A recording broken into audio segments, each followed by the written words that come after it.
ဝဲတော်အမည်ဖြင့်ကောရမမြတ်စွာဘုရားရှင်ကိုတော်မြတ်ရဲ့ကိုစားတော်ဇေတော်မြတ်ကြီးကိုတီထားကိုယ်ွယ်တဲ့နေရာမှာထီတော်တို့စိန်ဘူးတော်တို့ခေါင်းလောင်းတော်တို့ဇေယတစောင်းတို့လေကားတို့ကြောက်ပြအခင်းဆိုလာလျက်စင်မိလူတန်းသည့်လူတန်းကြကုန်သောလူတကာရကမအပေါင်းတို့ဟာသာသနာတော်မှာသာသနာတော်ဤပစ္စည်းလေးပါအထောက်အပံ့အမေတ္တာမှကျေးဇူးများတဲ့အတွက်ဘုန်းကြီးများကဓမ္မဒါနတရားအလှူဖြင့်တရားရကမတွေကို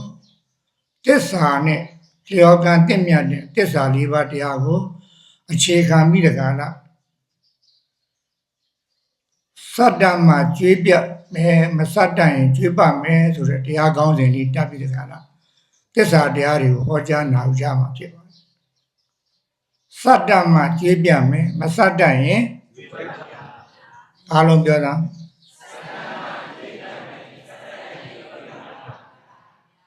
တဲ့အတွက်ကြောင့်ဒီတရားကိုဟောရပါလေဆိုတော့ဒီကနေ့ဘုရားတကားဘုရားမှာများယောဂီတော်ရှင်များကြောက်လာကြတဲ့ရဝေးရဏီပိဋကများအားလုံးကျွေးတွေတင်ပြီးတကားလားကျွေးမစတ္တဘဲနဲ့ကျွေးပတ်နေလို့ဒီကျွေးပြကြပါစေတော့ဆိုပြီးတကားလားဒီတရားကောင်းစဉ်နာမည်တက်ပြီးတော့ဟောကြားနာကြမယ်လို့မှတ်ပါဒီတရားတော်ကိုမနာယူမမှတ်သားမီတရားပိုင်ရှင်ဖြစ်တော်မူတဲ့သုံးလောကထောတသမ္မာသမ္ဗုဒ္ဓဘုရားရှင်ကိုရောမြတ်ကြီးနေတယ်ကောသာသနာနောက်ပိုင်းသာဝကသူဖြစ်တော်မူသောကြီးမြတ်သောပညာရှိတော်မူသောအက္ခမဟာပဏိတကျေးဇူးတော်ရှင်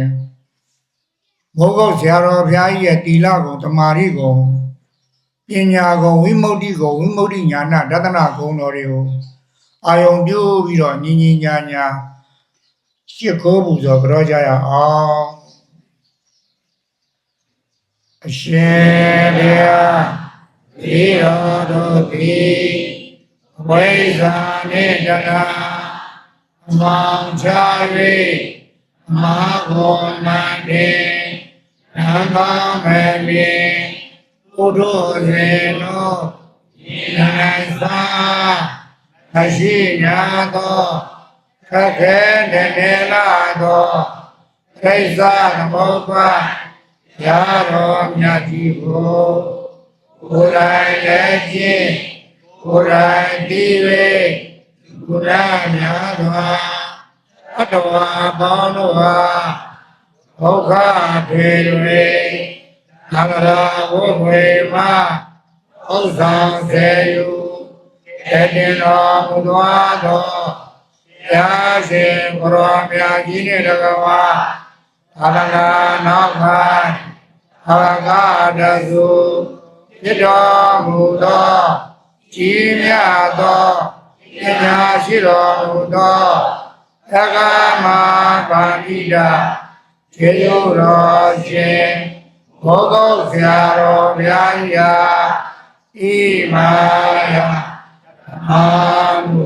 ဓမ္မပฏิပတ်တိကာဤလောကုတ္တရာတရားကိုယ်ပါနှင့်လျော်ညီသောတရားဟောခြင်းတရားနာခြင်းတရားရှုမှတ်ခြင်းကျင့်ဟောပရိပတ်ခြင်းဖြစ်ကောပူဇော်တော်လေးပါ၏ရှင်ဗျာဘုရားနဲ့ဗျာသစ္စာနဲ့ဘုယေဘုရားအင်္ဂါ30ပါးယေဘုများနေဩမသဒယမူလာဝတောဝါနေအာနာသုံးမြရှေ့အား30ဒီရှိတွေကိုအလွယ်ကြမှာတိစေအာတိသာသနာပါလူတော်ဒီဝိဇ္ဇာနေတနာအယေကံဥပါရံကံတော်လောမောမေမမျိုးဘုမမေအမြဲမပြသစ္စာတိဟာအ နာယောကြောင့်သာအဖန်ပါဖြစ်ပြန်မိလျောအာတရားအဒီများကယေသာပြုပြင်ရှင်ပါစေကြောင်းမိသာကုလများစွာထထဝါတို့ဖြစ်လာရမှုဟောဉာဏ်ပြည့်စုံတော်ဘုရား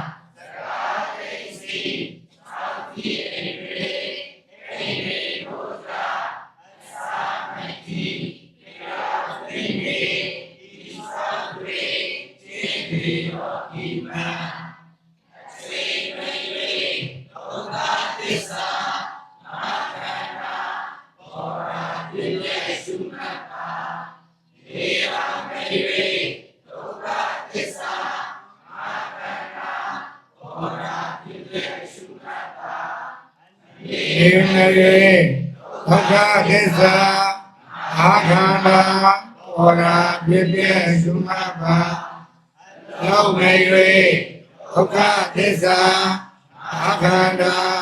ဘောရာဖြစ်ဖြစ်ရှုမှတ်ပါရှင်ကဖြစ်ဖြစ်သူရာမဲ့ဧရာကိလေသာသေညာထေလေးပါဘုရားပြတော်တာ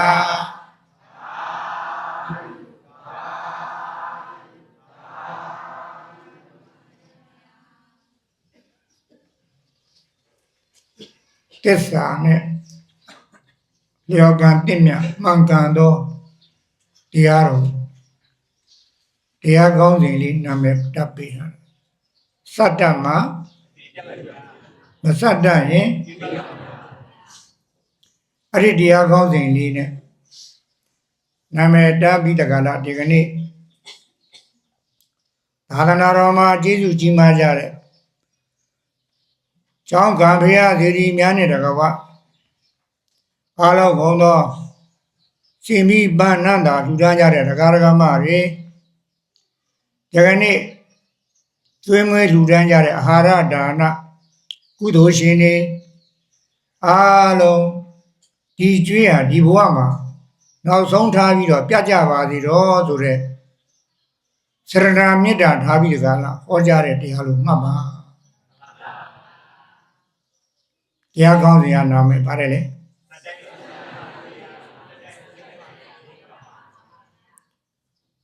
ကိုယ်မှာကျွေးရှိလို့လည်းရှိမှမသိဘူးကျွေးတင်နေလို့လည်းပဲတင်မှမသိဘူးကျွေးတွေပဲထပ်ခါယူနေမယ်ဆိုခဲ့လို့ရှိရင်အတိုးတွေတက်ပြီးတော့ဒီကျွေးကပြတ်နိုင်မှာမပြတ်နိုင်လောကမှာသူတစ်ပါးရှိရချင်းငါပြီးတကားလားအတိုးတွေနဲ့ချင်းငါပြီးတကားလားရင်းနီးနီးလောက်ကြကြင်ကြဒီကျွေးကိုစပ်ဖို့ရတာစဉ်းစားဘူးယူဖို့ရတာစဉ်းစားတယ်ဆိုရင်အတိုးတွေတက်ပြီးတကားလားနောက်ဆုံးကျွေးရမပြတ်ဘဲနဲ့ဘာဖြစ်လဲကျွေးပတ်လာပြီဟုတ်ပြီလားတေတာတော်မှပဲဒီကျွေးတန်းလိုက်နဲ့တေရတယ်ဆိုရင်နောင်တန်တရာများဒီကျွေးမစဖဲနဲ့ပြေးသွားလို့ရပါမလားလောကမှာနော်သူများရှိမှချီးရဲငားတယ်ဟောဘယ်ပုံဘယ်နည်းနဲ့ပဲချီးငားပေါ့အတိုးနဲ့ပဲချီးခဏခိတ္တပဲအတိုးမရှိပဲချီးဒီကျွေးကပြန်မစဖဲနေရမလားပြန်စအကယ်၍များအတိုးနဲ့ချီးရတယ်ပြန်မစဘူးဆိုရင်အတိုးတွေတက်ပြီးတခါလားဆင့်ကအရင်းတွေများပြီးတော့အတိုးတွေတက်ပြီးတော့မစနိုင်တဲ့ဘဝကိုရောက်ခဲ့ရင်ဒီကျွေးကကျေလို့ရပါမလားစတ္တလို့လားမစတ္တလို့လားအကယ်၍များအမြတ်ဆုံးကလေးတွေကနေပြီးတခါလားရသလောက်လေးနည်းနည်းပါးပါးဖက်ဆသွားမယ်ဆိုရင်စိုက်ရင်နေအရင်ကမကြည်နိုင်လားကြည်နိုင် နောက်ထပ်မယူတော့ဘဲနဲ့ချိတဲ့အတိုးလေးပါကြည့်အောင်ဖဲ့ပြီးစသွားရင်မကြည့်နိုင်လားကြည့်နိုင်မစမစဖဲနဲ့မစတဲ့ဘဲနဲ့ဒီတိုင်းကြီးနေတဲ့အခါကျတော့ဒီအတိုးတွေကမတက်ဘဲနေမှာလားတက်မှာအဲ့ဒီကြွေးကြည်ပါမကြည်လို့နောင်ဘဝထမစကပဲနေရမလားထစကဘယ်လိုဘဝမျိုးနဲ့စကမလဲတော့မသိဟုတ်ပြီလားလူဘဝနဲ့လည်းစကပါပဲသူများအိမ်ကြုံပြန်ခံရမှာပဲသဘောပေါက်ကြလားပရိသံဘဝနဲ့လည်းပဲသူများအိမ်ရုံးကန်ပြီးသူစကမှာပဲသူကြွေးကြည်လို့လားမကြည်လို့စတ္တလို့လားမစတ္တလို့တန္တရာများကြောက်ပြီးတော့အဲ့ဒါလိုစမယ်ဆိုရင်တန္တရာကြွေးရနောက်ဘောကသူ့ကြွေးရဝတ်ခံစရာလိုသေးမလိုဘူးတော့နောက်တဲ့အတိုးနဲ့ယူထားတာတော့မဟုတ်ပါဘူးမြစ်တာကြီးကချီတာငါတာဟုတ်ပြီလားဗျာမစဘူးဆိုရင်လည်းပဲဒီကြွေးရယူထားတာတော့အတိုးနဲ့မဟုတ်ဘူးမြစ်တာရဟုတ်ပြီလားမလဲလို့ချီတာငါရတဲ့ကြွေးပြန်မစားခြင်းလို့ပြန်မစားဘူးဆိုရင်လည်းပဲဒီကြွေးရော့သွားမှာလားအတိုးတက်လာမှာယူထားတာအတိုးနဲ့မဟုတ်ဘူးနော်အတိုးတက်ပုံတက်နီးရောသဘောပေါက်ရလားနောက်ဘဝခါမှာ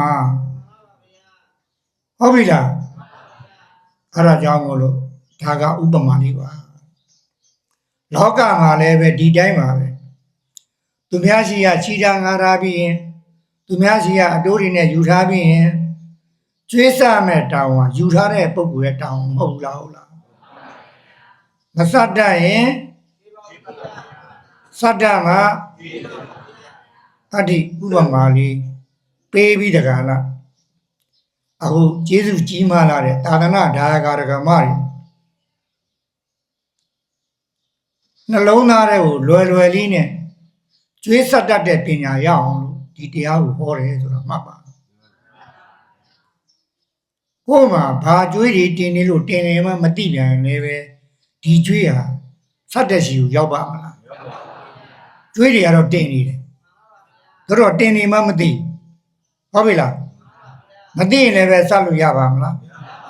မဆက်လို့မရအဲ့တော့တန္တရဟောကျွေးဆိုတာကတော့ဘုန်းကြီးတို့ဒကာမတွေအခုလက်ရှိစက်နေရတာအခုတရားဟောနေတဲ့ခန္ဓာ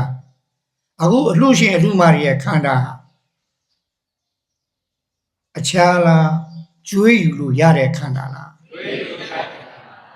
ကျွေးယူလာတာတောင်းလာတာတော့ပါလားတေချာမှနော်တောင်းနေဘုန်းကြီးတနာရီအတွင်းမှာဒီတရားပြီးတော့ဟောမှာဟုတ်ပြီလားပြန်ခြင်းတဲ့စိတ်ကလေးတွေနည်းနည်းလေးထိန်းထားလိုက်ဟုတ်ပြီလားနည်းနည်းလေးထိန်းတာအရေးကြီးတော့ဟုတ်ပြီလားအဲ့တော့ဘုန်းကြီးတို့ပရိစ္ဆသမုပ္ပါတရားဒေသနာရဲမှာကိလေသာဘောကာမဘောဝိပါကဘောဆိုတဲ့ဟိုသုံးမျိုးရှိတယ်လို့မှတ်ပါဟုတ်ပြီလားဘုဘယ်နှမျိုးလဲကိလေသာဘောကာမဘောဝိပါကဘောဟုတ်ပြီလားဆိုတာ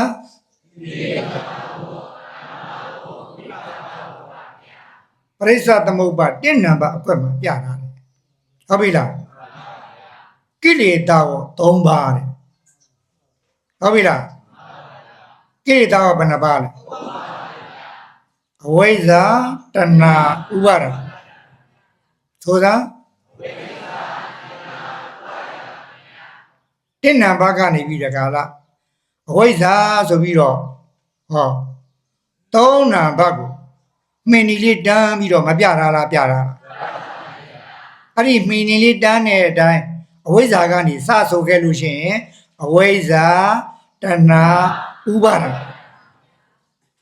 1နံပါတ်ကနေ3နံပါတ်ကိုဂျားပြမတွေ့ရလားတွေ့ရလားနောက်ထပ်1နံပါတ်မှာသင်္ခါရတဲ့မတွေ့ဘူးလားတွေ့လား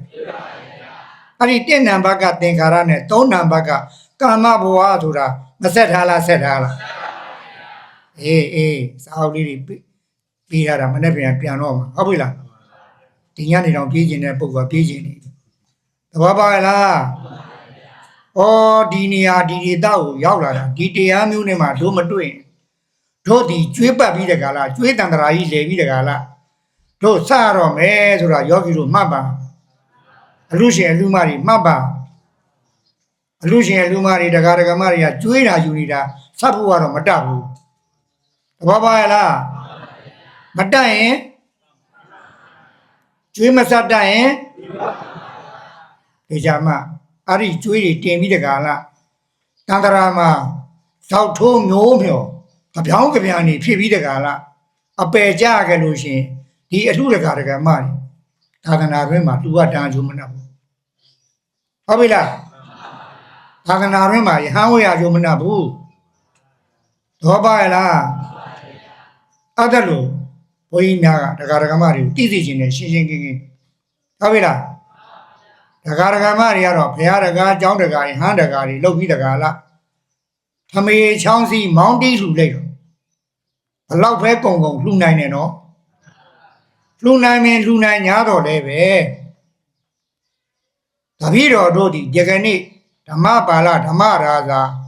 ဇေတော်မြတ်ကြီးတီထားကိုးကွယ်တဲ့နေရာကျောင်းကံဖရဇေယတစောင်းရေစီမိပန်းအခင်းကြောက်ပြအမျိုးစုံအာဟာရဒါနတွေလှူဒန်းတဲ့ကုသိုလ်လေးကိုအကြောင်းခံပြီးတကားလားတပည့်တော်တို့ဒီယခုဘဝမှာမနေတည်ခဲ့သည်ရှိတော့လူမင်းစိစိန်နတ်မင်းစိစိန်ဗြဟ္မာမင်းစိစိန်စัจ java ရင်းမင်းပရိသေမင်းဧကိမင်းစိစိန်လူချမ်းသာနတ်ချမ်းသာဗြဟ္မာချမ်းသာရပါလို့ဤဆိုခဲ့လို့ရှိရင်ယောဂီတို့အချမ်းသာကျွေးယူလိုက်တာဒီချာမနော်မကောမမြင်လားနားထဲမှာရှင်းရလားယကနေ့ထေရဝါဒတောကြောင့်မှာဓမ္မပါဠဓမ္မရာဇာဆိုတဲ့ဇီတော်မြတ်ကြီးထီတော်တင်ရေဆက်ချအလှပွဲကြီးမှာဇယတေလှူထားတဲ့ပုဂ္ဂိုလ်တွေကျွေပြအခင်းလှူထားတဲ့ပုဂ္ဂိုလ်တွေမိလှူထားတဲ့ပုဂ္ဂိုလ်တွေခေါင်းလောင်းလှူထားတဲ့ပုဂ္ဂိုလ်တွေဟုတ်ပြီလားဆိုလာမိလျှက်စင်မိလှူထားကြတဲ့ပုဂ္ဂိုလ်တွေအစာအာဟာရလှူထားကြတဲ့ပုဂ္ဂိုလ်တွေစီမိပန်းဖျောင်းတိုင်နန္တာမွေးတိုင်လှူထားကြတဲ့ပုဂ္ဂိုလ်ဟုတ်ပြီလားအာဟာရဒါနလှူထားတဲ့ကုသိုလ်တွေအဲ့ဒါအကြောင်းတရားလို့မှတ်လိုက်ပါကုသိုလ်အကြောင်းနော်ဘာအကြောင်းလဲလောက်တာကုသိုလ်နော်တို့တော့အတ္တိကုသိုလ်အခြေခံပြီးတကားလားယကနေ့ကိုယ်ဒုက္ခကိုမမြင်ပဲနဲ့ဒီခန္ဓာရဲ့ဒုက္ခကိုမမြင်ပဲနဲ့နောင်ဘဝကိုတန်တာမမောပြီးတကားလားလူမင်းလူစည်းစိမ်နတ်မင်းနတ်စည်းစိမ်ဗြဟ္မာမင်းဗြဟ္မာစည်းစိမ်စည်းစိမ်ချမ်းသာတွေကိုလိုချင်ပြီးတကားလားလှူဒါန်းမယ်ဆိုခဲ့လို့ရှိရင်ဒုက္ခကိုတိလို့လှူတဲ့အလူဖြစ်မလားမတိလို့လှူတဲ့လူဖြစ်မလားလိုချင်တာကလူချမ်းသာနတ်ချမ်းသာချမ်းသာတာပဲမြင်တာဟုတ်ပြီလားအိုဘေးနာဘေးသေဘေးအပယ်ဘေးကို तू မြင်ရလားမြင်ပါဘူးဗျာဒီလောက်ဆိုရင်သဘောပေါက်တော့တယ်လို့အောင်မေးဒီဒါနကြောင့်ဒီကုသိုလ်ကြောင့်စัจ java ရင်းမင်းပရိသေမင်းဧကိမင်းမင်းမိဗျာနတ်မင်းနတ်မိဗျာလူမင်းလူမိဗျာစီတာတက္ကရာကမတွေမတောင်းနေပါနဲ့တဲ့မတောင်းလဲရမှာပါဒီကုသိုလ်အကြောင်းကြောင့်ရမှာပဲဟုတ်ပြီလားအဲ့ဒီရလာတဲ့လူဘဝလူခန္ဓာနတ်ဘဝနတ်ခန္ဓာဗြဟ္မာဘဝဗြဟ္မာခန္ဓာကိုစမ်းစစ်ကြည့်ပါတဲ့ဟုတ်ပြီလားကဲဟိုဘက်ဘဝတော့မသွားရသေးဘူးဒီဘက်ဘဝမှာပဲစမ်းစစ်ကြည့်လိုက်ဟုတ်ပြီလားဟိုဘက်ဘဝကအဝိဇ္ဇာတဏှာဥပါဒံဆိုတဲ့ကိလေသာကို၃ပါးဟုတ်ပြီလားသင်္ခါရနဲ့ကာမဘဝဆိုတဲ့ကာမဘဝ2ပါးပေါင်းတော့ကိလေသာရောကာမရောကိလေသာကဘယ်နှပါးလဲကဲဆိုကြည့်မယ်တဏှာဥပါဒံတဏှာအဝိဇ္ဇာတဏှာဥပါဒံ ဘယ်နှပါလဲဘာဟုတ်လဲနောက်တစ်ခါ1နဲ့3ကြည့်လိုက်တော့သင်္ခါရနဲ့ကာမဘဝမတွေ့ဘူးလားကဲဆိုကြဘယ်နှပါလဲအဲ့ဒါကံကိလေသာပဲလို့မှတ်ကြအဝိဇ္ဇာတဏှာဥပါဒာလည်းပဲကိလေသာပဲနော်သင်္ခါရနဲ့ကာမဘဝလည်းပဲဒီကနေ့များကိုဒုက္ခကိုမမြင်မဲနဲ့တရားဓမ္မတွေနောက်ထပ်လူချမ်းသာနတ်ချမ်းသာဗြဟ္မာချမ်းသာဒီချမ်းသာတွေကိုတန်းတာပြီးတကားလားလှူလိုက်မယ်ဆိုခဲ့လို့ရှိရင်အခြားလားကျွေးယူလိုက်တာလားကျွေးယူလိုက်ပါအဝိဇ္ဇာကလည်းပဲရရှိရတဲ့ခန္ဓာကိုကျွေးတင်နေတယ်လို့မသိဘူးတော့ပါလားနေတိုင်းပြေးနေလွှားနေရှာနေဖွေနေလုံနေကြိုင်နေရတာလဲကျွေးစနေရတယ်လို့မသိဘူးတော့ပါလားကောင်းပြီလွန်နေပြီးတော့အတိတ်ဘဝကအဝိဇ္ဇာနဲ့သင်္ခါရကိလေသာဝ3ပါးကာမဝ2ပါးပြုလုပ်လာခဲ့တဲ့ကံတွေဟာယနေ့ဝိညာဉ်နာယုတ်သာလနာဖတ်တာဝေဒနာဆိုတဲ့အခုတရားနာနေတဲ့ခန္ဓာအလူရှင်အလူမတွေရဲ့ခန္ဓာတရားဟောတဲ့ဘုန်းကြီးရဲ့ခန္ဓာတော့ပါလားအတိတ်ဘဝကကံကောင်းထောက်မှလို့ဘာလာဖြစ်ဒီကံနေမပြုတ်ခဲ့လားပြုတ်ခဲ့လားအသက်ရှင်ခြင်းအစင်းလာခြင်းလူချမ်းသာဖြစ်ဖို့ဟုတ်ပြီလားနတ်ချမ်းသာဖြစ်ဖို့ဗမာချမ်းသာဖြစ်ဖို့မတောင်းခဲ့လားတောင်းခဲ့လားတော့ပေါ့တယ်နော်တိလို့တောင်းတာလားမတိလို့တောင်းတာအိုဘေးနာဘေးသေဘေးဇာတိပဋိသန္ဓေနေရတဲ့ဘေးကိုဒုက္ခလို့တိလို့တိုင်းတာလားမတိလို့တောင်းတာမတိတာကဘာလဲတောင်းတာကလူခဲ့တန်းခဲ့တာကအဲ့ဒါဆိုတော့ဘုန်းကြီးတို့တရားဓမ္မတွေဒီခန္ဓာမရပဲနေမှာလားရမှာခန္ဓာရတော့နှစ်နံပါတ်မှာဝိညာဉ်ဆိုတာဝိညာဉ်နိုင်အာလရဏဖတ်ဝိရဏဘယ်နှပါးလဲေချာမဟုတ်ပြီလားအကျဉ်းချုံးလိုက်တဲ့အခါကျတော့ဒီခန္ဓာ၅ပါးဟာယုံနဲ့နာ2ပါးပဲရှိတယ်ဟုတ်ပြီလားဘာနဲ့ပါရှိတယ်အဲ့ဒီနှစ်နံပါတ်အကွက်ထဲမှာဒီယုံနာခန္ဓာ၅ပါးကိုဘာသစ္စာလို့ဟောတာလဲယကနေ့အလှရှင်အလှမတွေရဲ့ခန္ဓာဒီဘာသစ္စာယောဂီတို့ရဲ့ခန္ဓာဘာသစ္စာဘုန်းကြီးရဲ့ခန္ဓာဘာသစ္စာဒါအခုဒီဘဝမှာတရားနာလို့တရားသိလို့တရားအထုတ်လို့သိရတဲ့အသီးတော့ပါလားဘဘဘဘဘကမသိပဲနဲ့အဝိဇ္ဇာသင်္ခါရတဏှာဥပါဒံကာမဘဝတွေလောက်ခဲ့တဲ့အတွက်ကြောင့်မို့လို့ယခုပြစ္ဆကဘဝမှာယောက်ျားမိန်းမပုဂ္ဂိုလ်တ attva လို့အခေါ်ခံနေရတဲ့ဒီခန္ဓာရပါတယ်တဲ့ဟုတ်ပြီလား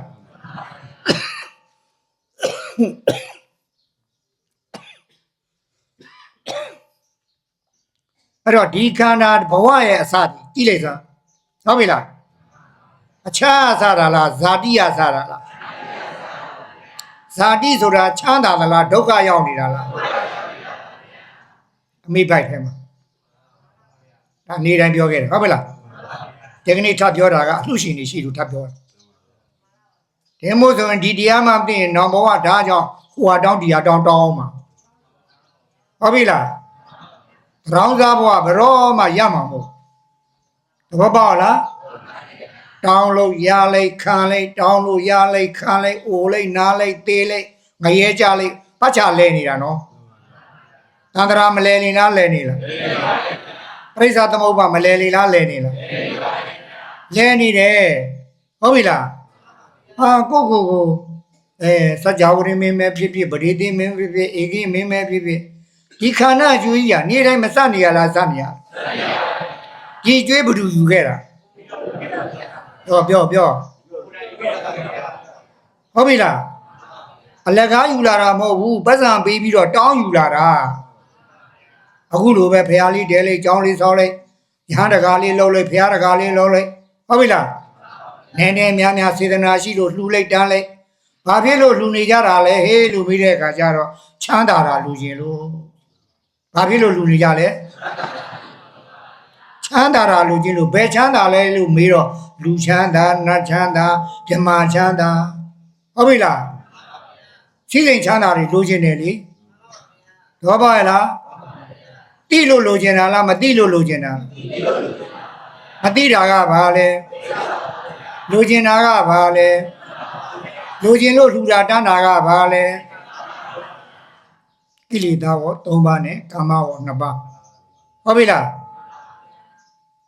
အဲ့ဒီကိလေသာဝ3ပါးနဲ့ကာမဝ2ပါးဒီအကြောင်းတရား5ပါးလို့မှတ်လိုက်ပါ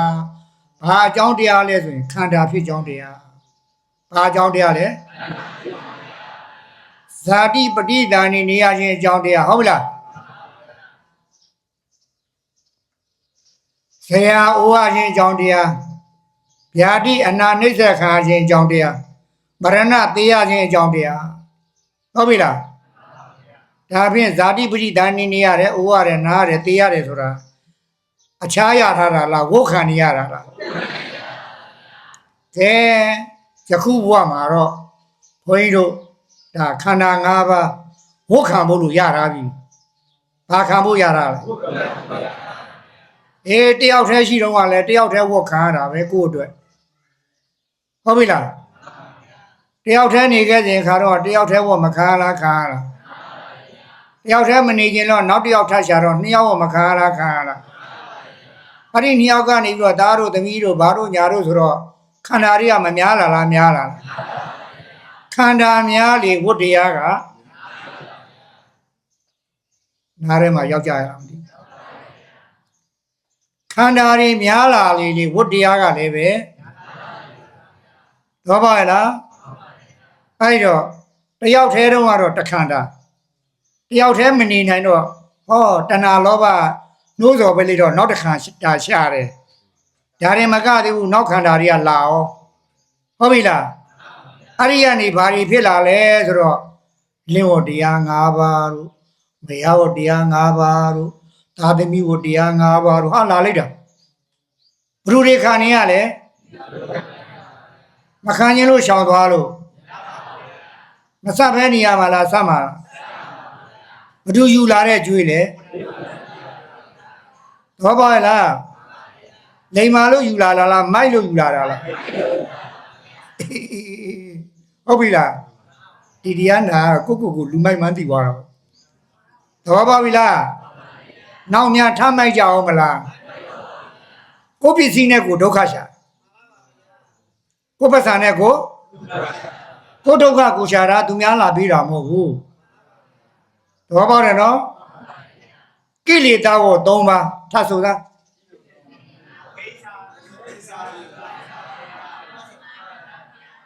ကဲပြန်ဆိုလိုက်ညီလေးဒုက္ခကိုဒုက္ခမှမသိတဲ့အဝိဇ္ဇာစိတ်ကမရှိဘူးလားရှိလားဘုရှိမှရှိတာလေတော့ပါလားတရားလေးနာလို့ဒါအခုနည်းနည်းပါးပါးသိလာတာနော်တခါတကမားတွေသိတာကတော့အိုမဲနာမဲသိမဲအရာအတိပဲသိတာဟုတ်ပြီလားတကယ်တမ်းဒုက္ခအစစ်ကအခြားမှာရှိတာလားခန္ဓာမှာရှိတာလားဝေဒနာလေးပေါ်လိုက်ပြက်လိုက်ယောဂလေးပေါ်လိုက်တလှုပ်လှုပ်တရွရွနဲ့ပြက်လိုက်အခြားလားဟုတ်ခံရတာလားအေရှာမဟုတ်ပြီလားကဲအဲ့ဒီအဝိဇ္ဇာတဏဥပါဒံကံသင်္ခါရပြုလုပ်လိုက်တာယခုဘဝတရားဟောတဲ့ခန္ဓာကြီးရပါပြီတဲ့တရားနာနေတဲ့ခန္ဓာရပါပြီတဲ့ဟုတ်ပြီလားအလူရှင်အလူမတွေရဲ့ခန္ဓာရပါပြီတဲ့ဟုတ်ပြီလားချမ်းချမ်းသာသာနေကြရဲ့လားလို့မင်းဘယ်လိုပြောမလဲမချမ်းသာပါဘူး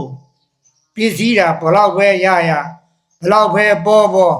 နေ့စဉ်နဲ့အမျှပြည့်ရဲ့လွှားရဲ့ရှားရဲ့ဖွေးရဲ့နဲ့လောဘတွေကကြီးလောဘကြီးလေးဒုက္ခကများလေးလောဘကြီးလေးနည်းနည်းပါးလိုက်ပါဦးလောဘကကြီးလေးအမလေးလောဘကြီးလို့အလုတ်တွေရှင်ပြီလို့များချမ်းသာလားအောင်ပြီလေဘယ်နဲ့လဲဟုတ်ပြီလားပြောလို့မရဘူးတက်တည်ပြစရာရှိတယ်နော် တက်တည်ပြစရာရှိတယ်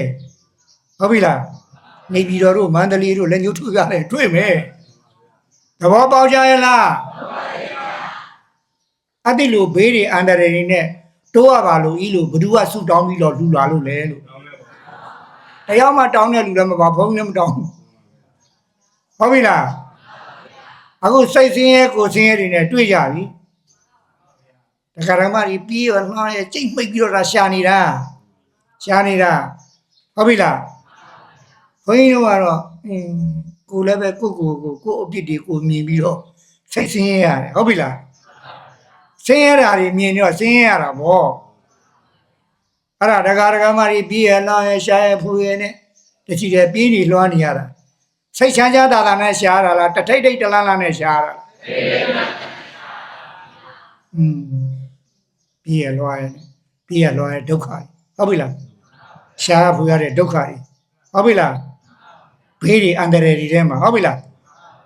အခုခေတ်တစ်ခါလို့ပုံမစိုးဘူးလားဆိုးတာဒုက္ခတွေများလိုက်တာနော်ကောင်းပြီအကြောင်းတရားကြောင့်ပေါ်လာတဲ့အကျိုးဝိပါကဝတ္တိပါတဲ့ဘယ်အတွက်ကြောင့်ဒီဒုက္ခတွေနဲ့များတိုးရပါလဲဆိုရင်ဝတ်ခံဖို့လို့ဒီခန္ဓာရှာလာတယ်လို့မှတ်ပါဟုတ်ပြီလားကိလေသာဝက3ပါးကာမဝကပေါင်းတော့အဲ့ဒါကိုခန္ဓာဖြစ်ကြောင်းတရားလို့ခေါ်ပါဝတ်ခံရကြောင်းတရား5ပါးလို့ခေါ်ပါအခုခံနေရပါပြီတဲ့တရားဟောတဲ့ဘုန်းကြီးရောတရားနာတဲ့ပြိတ္တာကောဟုတ်ပြီလားမခါမဲနေမှာလားခါမှာကဲနှစ်နာမခန္ဓာကိုခန္ဓာဖွဲ့ကြည့်သားဝိညာဏကာလရဏဖတ်ဝေဒနာတော့ပါလားဘာသစ္စာလို့ဆရာတော်ကြီးကဟောတာဒါနဲ့အဲ့ဒီဒုက္ခဘယ်သူတွေခံနေရလဲလင်းရောမယားရောတာသမီးရောဟုတ်ပြီလားအကုန်လုံးဒီဝတ်တရားတွေကဘယ်သူခံနေရလဲနာဟဲကျင်ရဲ့ကြက်ရဲ့ခဲရဲ့အိုးရဲ့နာရဲ့သေးရဲ့အခြားလားခန္ဓာလားဘယ်သူတွေခံရလဲအခြားလားဟုတ်ခံရတာလားအဲ့ဒါဟော4နံပါတ်ကိုကြည့်လိုက်ဘယ်နံပါတ်ကိုကြည့်ဝိပါကဝ10ပါးဆိုတာရေးတာကဲအဲ့ဒီဝိပါကဝ10ပါးကိုဆိုကြည့်သားဝိညာဏကာလရဏဖတ်ဝေဒနာဇာတိသရမရဏအဲ့ဒါအကြောင်းခန္ဓာလားအကျိုးခန္ဓာလားဘယ်လိုတွေရထားလဲပရိစ္ဆာသမုပ္ပါအဲ့ဒါလို့နားလေသဘောပေါက်သွားခဲ့လို့ရှိရင်ဒီကနေ့အလူရှင်အလူမတွေသိလိုက်ပါတော့တဲ့ဒီတရားကိုနာပြီးတော့တို့ဒီဝတ်ခံနေရတဲ့ခန္ဓာကြီးရထားပါလားဆိုတာသိပါဟုတ်ပြီလား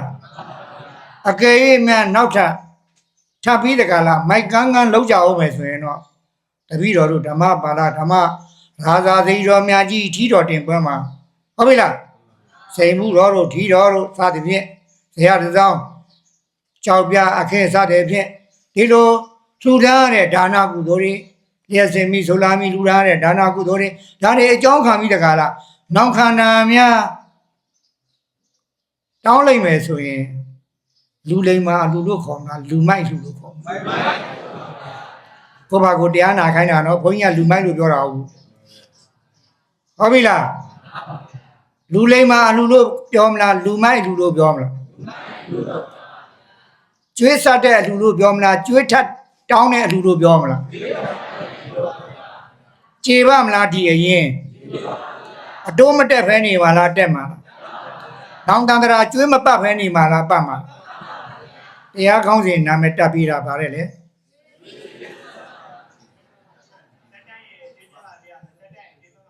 စတ္တမမစတ္တရင်ဘယ်ဘဝစကားမှာနောင်ဘဝသွားမလို့နဲ့ဘယ်ရောက်မှမသိဘူးသဘောပေါက်လားဩဘုန်းကြီးတို့ဒကာမကြီး နဖူးကချွေး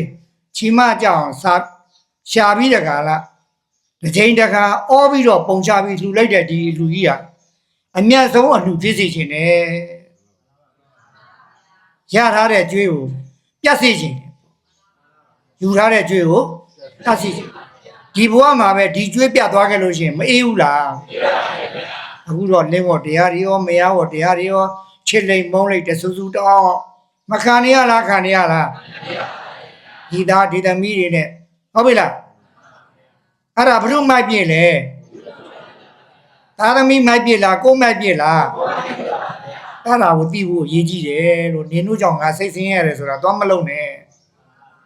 လုံများလုံးမိသေးတယ်တခါတလေဒီယောက်ျားကြောင့်မြန်မြန်ပြေးခြင်းနဲ့ဟုတ်ပြီလားဒီမိန်းမနဲ့နေရတာစိတ်ဆင်းရဲတယ်မြန်မြန်ပြေးတာအေးဒီသားသမီးတွေနဲ့ဘာဖြစ်တယ်ညာဖြစ်တယ်ဟုတ်ပြီလားတော့ပါလားအဲ့ဒါလို့ဖြစ်တော့ဒကာဒကာမတွေကျွေးဆက်တာလားကျွေးထတောင်းနေတာလားဩငါရဲ့ဟိုတရားပဲငါအတိတ်ဘဝကငါမိုက်ခဲ့တာဟုတ်ပြီလားဒီဘဝဒီညနဲ့တာကြည်ပါသေးတော့ဒီဒုက္ခကိုကြွေးယူကြည့်အောင်ငါဆက်မယ်ဟုတ်ပြီလားတော့ပါလားအခုလိုလေးလူကတန်းရတဲ့အခါကျတော့ခန္ဓာဒုက္ခမြင်ခန္ဓာဒုက္ခမုံခန္ဓာဒုက္ခဆုံးဘဝဒုက္ခကိုမြင်ဘဝဒုက္ခကိုမုံဘဝစတိမ့်သွားမယ်ဆိုရင်ဒီကျွေးရဒီဘဝမှာလည်းမပြတ်သွားလားပြတ်သွားစကောစတ္တကြပါမလားကြိုးစားကျွေးဆက်ဖို့အချိန်ဟာမနဲ့ပြန်တပတ်ခါမရွေးနေနဲ့မရွေးကောင်းဘူးအချိန်မရွေးပြေးနိုင်တယ်အချိန်မရွေးဒီကျွေးဘယ်လိုလှုပ်စားအသေးရဥသွားတော့ပါလားကျွေးတန်းလာနဲ့တရားမှာအဲ့ဒါဘုန်းကြီးတို့တရားမတွေကိုကျွေးစားနေရလို့လဲကျွေးစားမှမသိဘူးအဝိဇ္ဇာကမသိဘူးတဏှာကလည်းငါသားငါသမီးငါပစ္စည်းငါဦးငါရဲ့ငါခန္ဓာငါလုံငါနေရှိတယ်မြကိလေသာဝတ္တွေမဖြစ်နေလားဖြစ်နေလားကာယကံဝစီကံနေနဲ့ပြောဆိုပြီးတော့ကာမဝတ္တွေရောမဖြစ်ဘူးလားဖြစ်လားကဲသင်္ခါရနေ့တိုင်းမလုံနေလားလုံနေလားအဲ့ဒီဝတ်ကြွေးတွေထပ်ယူနေသမျှကာလပတ်လုံးအခုလိုကြွေးဖြတ်ပေးမဲ့မိုးကုတ်ဆရာတော်ဘုရားကြီးလိုဆရာကောင်းတမားကောင်းနေတယ်မတို့ရင်ဒီကြွေးရဒီဘဝပြတ်ပါမလားပြတ်စီခြင်းနေဒီလောက်ဆိုရင်သဘောပေါက်တော့ပြီဟုတ်ပြီလားအားလုံးအလူရှင်အလူမတွေနဲ့သဘောပေါက်ပါတယ်နော်ပေါက်ခဲ့လားတန်တော့ဒီတစ္ဆာတရားတွေဒီသာသနာမှာတို့ရင်ねဒီတရားတွေကိမ့်မှတာဒီကျွေးကိုတို့ဖက်ဆက်သွားရင်ဖြစ်ဒီကျွေးကမတည်ခင်တို့ပြတ်မှာပဲဆိုပြီးတခါလားမတည်ခင်မှာကိုကျွေးကိုပြောင်းဆက်ပါလို့ဒါကိုတိုက်တွန်းနေပေါ့နောက်ထပ်ဟိုဟာလေးလူလိုက်ဒီဟာလေးလူလိုက်ဟိုလူချမ်းသာလို့နတ်ချမ်းသာလို့မြမချမ်းသာလို့ဟုတ်ပြီလားဖြစ်လျာဘွားတိုင်းဥစ္စာဘောရုပ်ချောပညာတတ်ဒီဖြစ်ရှင်ရတာနဲ့အိုဘေးလည်းမမြင်နာဘေးလည်းမမြင်သေဘေးလည်းမမြင်အပေဘေးလည်းမမြင်ဟုတ်ပြီလားမှန်းချက်နဲ့နှမ်းထွက်မကြိုက်ဘူးလို့ဒါပြောတယ်လူချမ်းသာနတ်ချမ်းသာမြမချမ်းသာဆိုတာဒကာမကြီးဒီချမ်းသာတကယ်ချမ်းသာစစ်မဟုတ်ဘူးလို့ဘုရားကဟောတယ်ချမ်းသာအတူတဲ့ဟုတ်ပြီလားဒုက္ခတွေပင်လေဝေပြီးတော့မှဒီပစ္စည်းလေးကြီးလေးပြုံးလာလိုက်သာသမီလေးကြီးလေးပြုံးလာလိုက်လုပ်ငန်းလေးအစဉ်ပြေလေးပြုံးလာလိုက်ဟုတ်ပြီလားအခြားပြုံးတာလားလောဘပြုံးတာလားအကောင်းပြုံးတာလားအကမ်းပြုံးတာဘယ်အတွက်ကြောင့်အကမ်းပြုံးလဲဆိုတော့ဒုက္ခသူမမြင်မင်းနဲ့ပြုံးနေတယ်ငါဒီနေ့ရှာလိုက်တာဘလောက်ရတယ်ပေါ့ဟုတ်ပြီလားဒုက္ခမြင်ရလားဩရှာလဲရှာပါဖွေလဲဖွေပါစုလဲစုပါစုလဲစုပါစောင်းလဲစောင်းပါလှူလဲလှူပါကျွေးလဲကျွေးမွေးလဲမွေးသားသမီးလည်းပဲစောင့်ရှောက်ပါတဲ့ငါဒီဝတ်လိုက်နေတယ်ဆိုတာတော့သိပါဟုတ်ပြီလားဝတ်လိုက်မှမသိတော့ငါသားလေးငါသမီးလေးငါဇနီးငါခိုင်မဟိုဘက်ဘဝဒီမိသားစုကောင်းကောင်းနေခြင်းနဲ့ဘာတွေဒါတွေရှောက်ကုန်သဘောပေါက်ကြရလားအကောင်းလားအကန်းလားကဲလိမ္မာလားအမိုက်လားအကောင်းလားအယူလား အယူပါပဲတကယ်ယူတာမှအယူဟုတ်ပြီလားအဲ့ဒါပုရုဇဉ်တဲ့သဘောအုံမတကောအယူပဲတဲ့ဘုရားကကိုယ်ပိုင်ဥစ္စာမဟုတ်တာတွေကိုဟုတ်ပြီလားငါသားသမီးငါပိုင်တယ်ငါယောက်ျားငါပိုင်တယ်ငါမယားငါပိုင်တယ်မပြောလားဘယ်မှာလဲတကယ်ပိုင်လို့လားအကောင်းပြောလားအယူပြောလားနောက်အယူပြောမပြောကြနဲ့ဟုတ်ပြီလားအားလုံးသဘောပေါက်ကြလားအေးပြန်ကြမယ့်အချိန်ကြီးရှိနေကြနေတာဟုတ်ပြီလားကောင်းပြီဒီကနေ့ဘုန်းကြီးခေါင်းစဉ်လေးတက်ပြီးတကလားအမှန်သစ္စာတရားကိုဟောလိုက်ရပြီကြည့်ဆိုလို့ရှိရင်ဘုန်းကြီးတို့တက္ကမတွေအလှရှင်အလှမတွေရဲ့ယင်ထဲမှာရှိနေတဲ့ကောင်းမှန်ဆိုမှမသိတဲ့အဝိဇ္ဇာဟုတ်ပြီလားဟိုဟာခင်ဒီဟာခင်ဟိုဘဝလိုချင်ဒီဘဝလိုချင်တဲ့တဏှာသွားပါရဲ့လားအဲ့ဒါလိုချင်ပြီးတကားလားငါဒီကုသိုလ်လေးလုပ်ဦးမှကုသိုလ်လေးလုပ်မှဒီအထုပ်လေးငါလောက်ပါမယ်ဟုတ်ပြီလားမပြောကြလားပြောကြလားမလှူကြလားလှူကြလားအခြားနဲ့လှူရလားအဝိဇ္ဇာကြီးနဲ့လှူရကုသိုလ်လေးလုပ်မှတင်ရင်ငါနောက်ပါမယ်ဆိုတော့ तू ကသူ့နောက်ကိုဘာပါမလဲလို့ तू သိတယ်လေမသိဘူးလားသိလား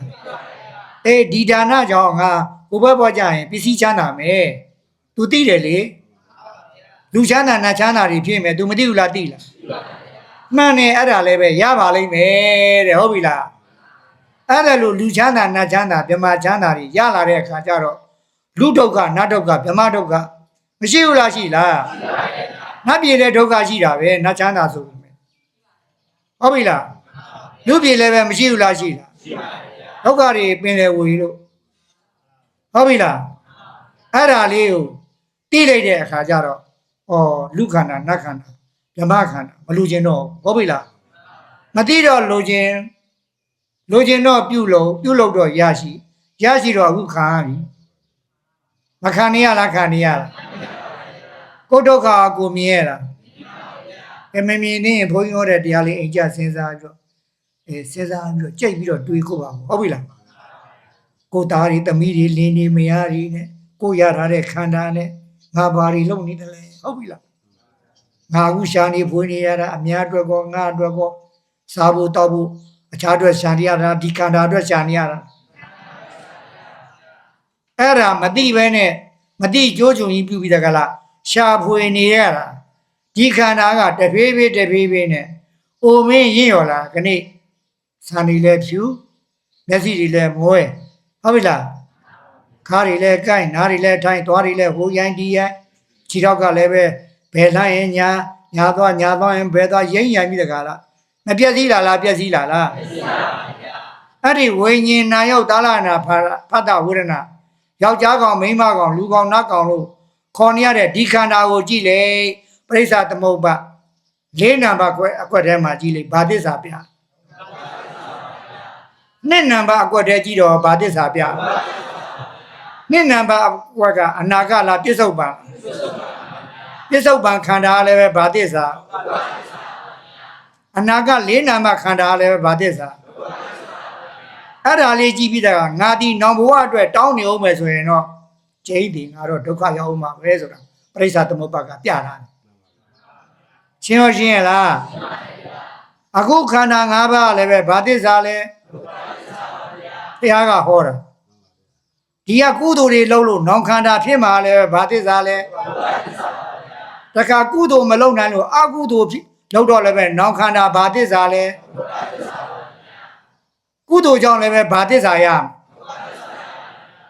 အကုသိုလ်ကြောင့်လည်းပဲဘာသစ္စာရအဲ့ဒါဆိုတော့တပည့်တော်တို့ဘယ်လိုလုပ်ကြမလဲဘုရားလို့မေးကြရမရှိဟုတ်ပြီလားတပည့်တော်တို့ဘယ်လိုလုပ်ကြမလဲဟုတ်ပြီလားကဲပါယူပါလုပ်တော့မှာသဘောပေါက်တယ်နော်အခုလည်းပဲဒုက္ခသစ္စာသဘောပေါက်ရလားအိုမယ်နာမယ်သိမယ်ကွဲမယ်မွဲမယ်အကုန်ထားခဲ့ရမယ်သဘောပေါက်ရလား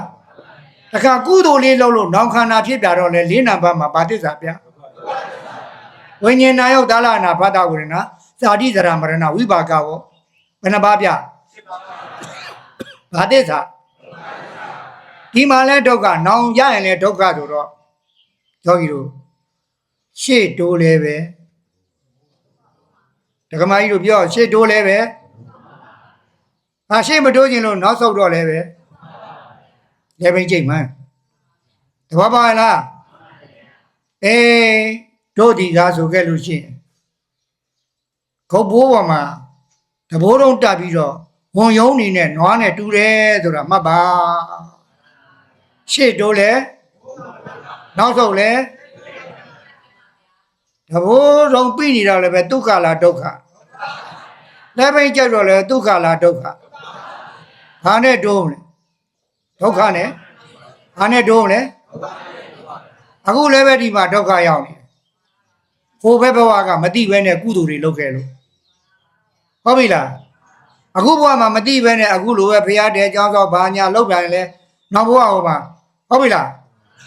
မတိုးဘဲနေမှာလားတိုးမှာရှစ်တိုးလည်းပဲတပူပဲနောက်ဆုံးလည်းပဲဒုက္ခကြီးပဲဟုတ်ပြီလားအဲ့ဒီတော့ဒီတဘိုးတုံးဝန်ကြီးကိုဒီလဲဝန်တုတ်ကြီးကိုထမ်းထားရဲ့နဲ့ငါဒီဒုက္ခရောက်နေပါလားဆိုတာသိပါတဲ့အခုဘုန်းကြီးတို့ယောဂီတို့ရဲ့ဇက်ဘိုးပေါ်မှာတဘိုးတုံးကြီးတင်ထားတယ်ယုံနေရတယ်ရထားတဲ့ခန္ဓာအတွက်မယုံရလားယုံရလား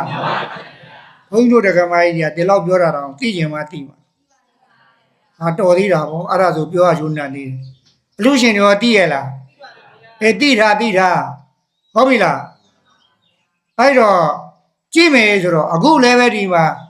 ကိုယ်ခန္ဓာအတွက်လည်းပဲယုံရတယ်သူများခန္ဓာအတွက်တွေလည်းပဲဒုက္ခလားဒုက္ခလားနေဘူးမရှောင်မိုးရမရှောင်တောင်ကျမ်းမာကြီးမကောင်းလို့မနေနိုင်ဟုတ်လားငွေဘေးကင်းဘေးဟုတ်ပြီလား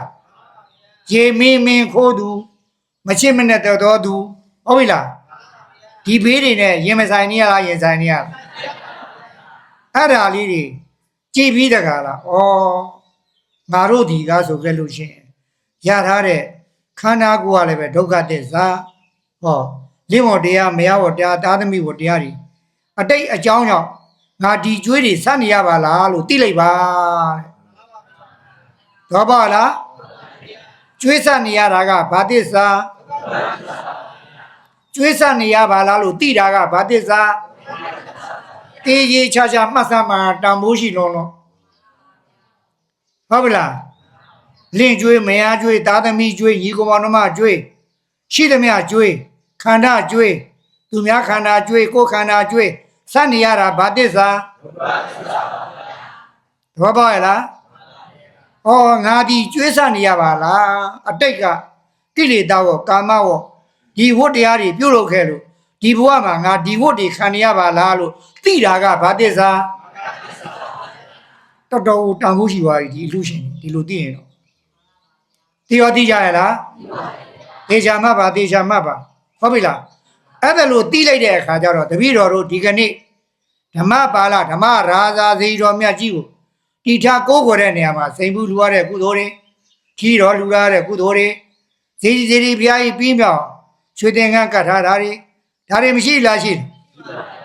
ဘုရားဘူးလာတဲ့ပုဂ္ဂိုလ်တွေအရေးကလေးရပါစေဘုရားဖူးနိုင်ပါစေဆိုပြီးတော့ဇေယျတစ်စောင်းတွေလူရတယ်ဟုတ်ပြီလားနေ့စဉ်နဲ့အမျှဆိုလာမိတွေလျှက်စစ်မိတွေလူရနာတယ်ဟုတ်ပြီလားတောက်ရည်ခိုင်းကြီးတွေတူထူထားတာတယ်ဟုတ်ပြီလားဒါတွေမရှိနေလားရှိနေအဲ့ဒီကုသိုလ်ကံလေးကိုဘုန်းကြီးတို့တရားဓမ္မတွေကကျွေးကိုပြောင်းညံနဲ့ဆက်လိုက်ပါကျွေးပြောင်းဘာနဲ့ဆက်မလဲညံနဲ့မဆက်တိုင်ဘာဖြစ်မလဲညံနဲ့ဆက်တာအဲ့ဒါလေးကိုညံနဲ့ဆက်တာကိုဟုတ်ပြီလားအဲ့ဒါလိုလေးဆက်တတ်ခဲ့လို့ရှင်လင်းဝတရားမရဝတရားဒီဝကျွေးတွေလည်းကုန်မယ်ကိုယ်ခန္ဓာဝကျွေးတွေလည်းပဲကုန်မယ်တန်တရာဆက်လည်းပဲပြဒီကနေ့လူသားနဲ့ဒါနကုသိုလ်ဒီသာသနာမှာဒီဖရာတရားတာအမြတ်ဆုံးပဲဟုတ်တယ်လေအသိဉာဏ်နဲ့တည်တာလေကိလေသာတွေမပါဘူးလေပါသလားတီးရမဟုတ်ရတောက်ရစားရကရခုံရပါသလားတရဖြတ်ရပါသလားလူလူပြောပါတာတွေပါသလားဒီနဲ့မြတ်တာဘယ်မှာရှိအောင်သဘောပေါက်တယ်နော်အဲ့ဒါလေးကြည့်ပြီးတကလားအဲ့ဒီနဲ့မြတ်တဲ့မြောက်ဒီကနေ့ဘုန်းကြီးတို့ယောဂီတို့အားလုံးအလူရှင်အလူမတွေရော ဒီယောဂီတွေရောဒီခန္ဓာကိုယ်ကြီးဒီတို့ဒီမသိမဲ့ချင်းကျွေးစားအောင်ပါလားလို့မကြေမချင်းသိနေပါကျွေးစားနေတော့မှမကြေမချင်းဘာလုပ်နေရမလဲကိုကျွေးစားနေရတာကိုကျွေးစားနေရတာမသိဘူးဆိုရင်ဒီကျွေးတွေတိုးနေတယ်လို့လည်းမသိဘူးဆိုရင် तू စပ်ပါမလားလို့မစပ်ရင်နောက်ထပ်ပြီးတော့မတောင်းမဲနေပါလားတောင်းပါလားဘူးဟာကျွေးရှိမှကြအောင်ရှာထားတယ်ဟိုဟာလူဒီဟာလူနဲ့ဟိုခန္ဓာစုတောင်းဒီခန္ဓာစုတောင်းဆိုတော့ဒီကျွေးရကြေပါမလားဒီဒုက္ခကျွေးကြေတော့အောင်ဘာနဲ့စကားပဲရထားတဲ့ခန္ဓာအလူရှင်အလူမတွေရဲ့ခန္ဓာဘာသစ္စာလဲယောဂီတို့ရဲ့ခန္ဓာဘာသစ္စာလဲတရားဟောနေတဲ့ခန္ဓာဘာသစ္စာလဲဇေရီတော်မြတ်ကြီးရဲ့ခန္ဓာဘာသစ္စာလဲဒီနေ့ပြက်မှာဒီနေ့ဘုမငရေလှုပ်ပြီးကုန်ပြီမဟာမြတ်မုနီတော်တော်ခံလိုက်ရတာတော့ပါလားမပြက်ပဲနေမလားပြပါလားတတော်ထင်ရှားမြတ်ဖျားတော်မှာပြိဋိဘံပြုရတာကိုလိုသူလိုခန္ဓာဘာပြောကောင်းမလဲသိမင်းဟုတ်ပြီလားအဲ့ဒါလေးတွေကိုတာဝေကယူပြီးတကားလားဒီကနေ့ဖြေရပါတော့တောเจ้าမှာဓမ္မပါဠတရားနဲ့စောင့်ရှောက်တဲ့ဘုရားဓမ္မရာဇာတရားမင်းလောကကြီးမှာတရားနဲ့စောင့်ရှောက်တော်ရတဲ့နေရာမှာရောတရားတော်တွေကိုသိတော်မူမြင်တော်မူတဲ့နေရာမှာရောသီလကုံတမာရီကုံပညာကုံသဗ္ဗညုတဉာဏ်တော်ကြီးနဲ့လောကမှာအထွတ်ထိပ်ကိုရောက်လာတာသီလနဲ့ရှင်မယ်ဆိုရင်လည်းအကြီးမားဆုံးပုဂ္ဂိုလ်ကြီးတမာရီနဲ့ရှင်မယ်ဆိုရင်လည်းအကြီးမားဆုံးပုဂ္ဂိုလ်